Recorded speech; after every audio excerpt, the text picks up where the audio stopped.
What up, fam? First of all, I wanted to come on here and thank everybody that commented on the video previous to this one. So if you haven't seen it, go check it out. And the question that I asked was, how did you guys do it when y'all broke down 30 years plus ago and to be able to get help? And a lot of it was a CB radio, which is something we don't use anymore. Also it was camaraderie. There used to be a lot of camaraderie back in the days, and that's a blast of the past now. We need to bring that back. That's why Make Trucking Great Again is a thing. So these guys were the trailblazers for me and for all of those of you that are now coming into the trucking industry that got the automatic trucks, got the nice comfortable air ride seats, and got the just the most comfortable trucks that you can imagine.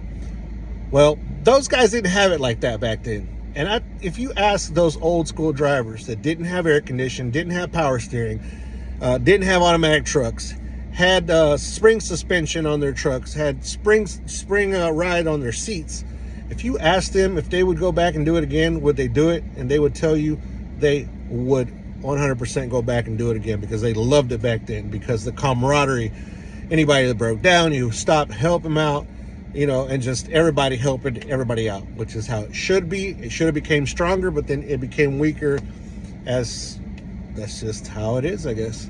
But I want to thank you guys who've been driving for 30 plus years. From the bottom of my heart, thank you for being the trailblazer. Thank you for doing what you guys did.